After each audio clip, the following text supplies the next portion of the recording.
دینا چاہیے.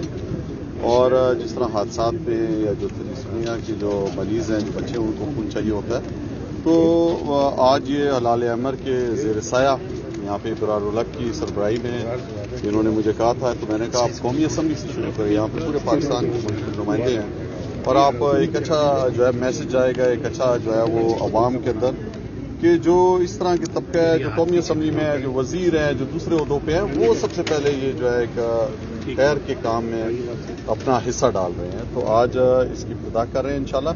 اور میری پوری پاکستان کی قوم سے بھی یہ درخواست ہوگی کہ خون کا عطیہ دینا چاہیے ہم سب کو، اور ضرور دینا چاہیے. اور اس کے لیے آپ لوگوں کو سب کو ہمیں پہل کرنی چاہیے کہ جن لوگوں کو خون نہیں چاہیے ہوتا آپریشنز میں، اسپتالوں میں، تو وہاں پہ خون دستیاب ہونا چاہیے. تو اس کے لیے سب سے بہترین صحت مند طریقہ یہی ہے کہ آپ اپنا خون کا عطیہ دیں اور اللہ کی رضا کے لیے. تو آج اسی کے لیے یہاں پہ ہم خون کا عطیہ دیں. بہت شکریہ سر.